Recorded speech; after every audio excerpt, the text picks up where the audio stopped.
para a palavra e aleluia. Senhor. Glória Vamos a lá. Deus. Atos 4:12 diz: e em nenhum outro há salvação, porque também debaixo do céu nenhum outro nome há dado entre os homens pelo qual devamos ser salvos.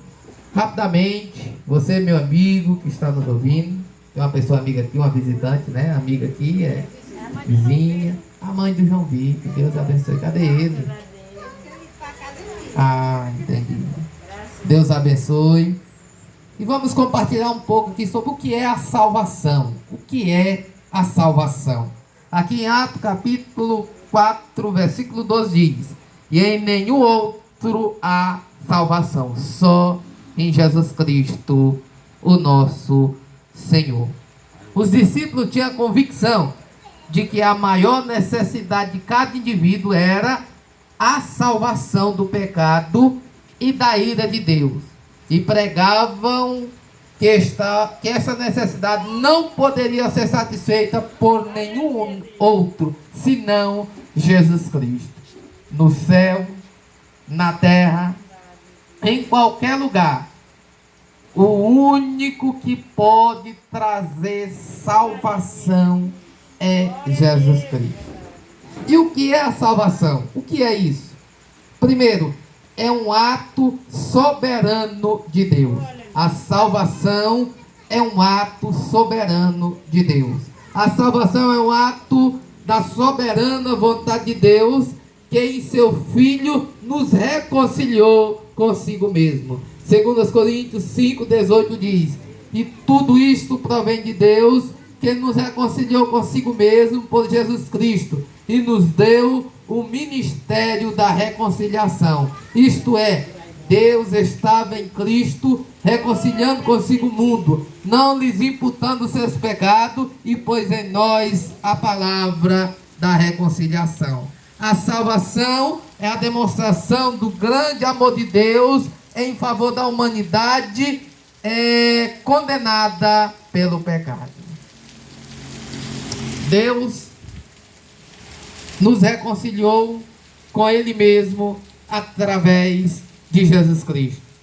Por um ato soberano, por um ato da vontade, do querer do próprio Deus. E aqui também diz que a salvação é a demonstração do grande amor de Deus em favor da humanidade condenada pelo pecado.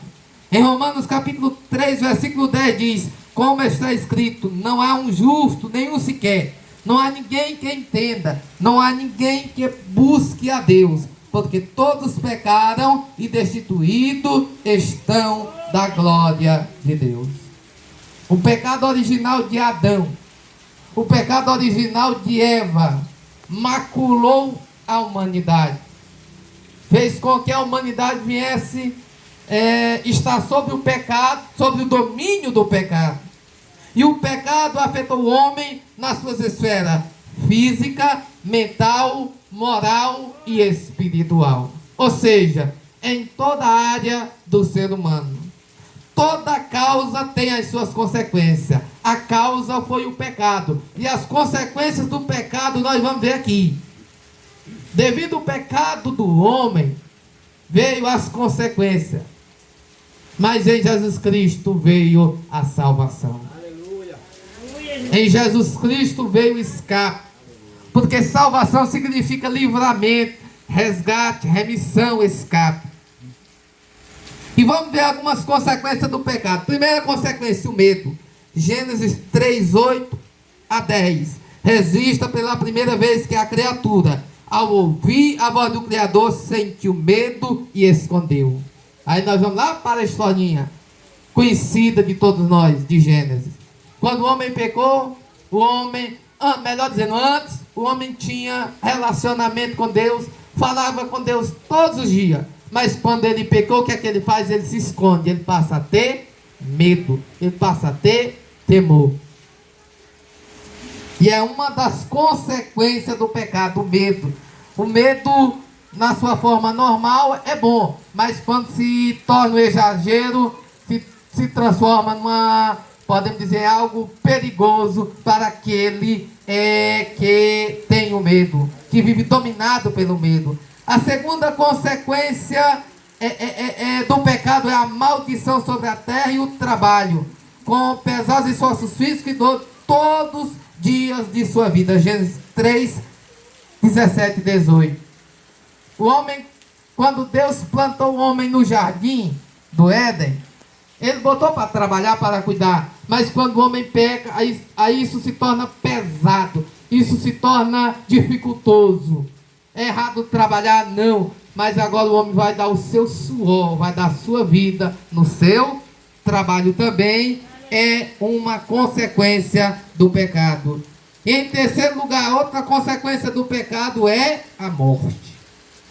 A morte física e a morte espiritual. O homem retornaria ao pó da terra, do qual havia sido formado. Gênesis 3, 19. Com o pecado veio a morte. Com o pecado veio a destruição da humanidade. Quarta consequência, a expulsão do Éden, para não comer mais da árvore da vida e viver-se eternamente no pecado. Gênesis 3, 22 e 23. O homem tinha lá à sua disposição a árvore da vida. Ele poderia comer dela, e comendo ele teria vida eternamente. Mas quando o homem peca, ele é expulso de lá. Porque se o homem comesse da árvore da vida estando em pecado, o pecado ia viver eternamente na vida dele. Mas nós damos graça ao Senhor Jesus Cristo, que veio nascido de mulher, que morreu na cruz do Calvário, para que hoje nós pudéssemos ter vida e vida abundante, e para que viesse entrar no caminho da salvação. Quinta consequência do pecado, a violência e o homicídio, sendo Caim o primeiro assassino, pois matou seu irmão Abel. Gênesis 4, 8. Desde então a violência tem sido constante e a criminalidade aumenta cada vez mais. Quem não sai assustado para a rua tem que esconder o celular, porque se não esconder os bandidos levam, os bandidos tomam. A criminalidade tomou de conta. Vem o assassinato, o homicídio, vem tudo que desagrada a Deus. Isso é consequência do pecado do homem. E a Bíblia diz que o homem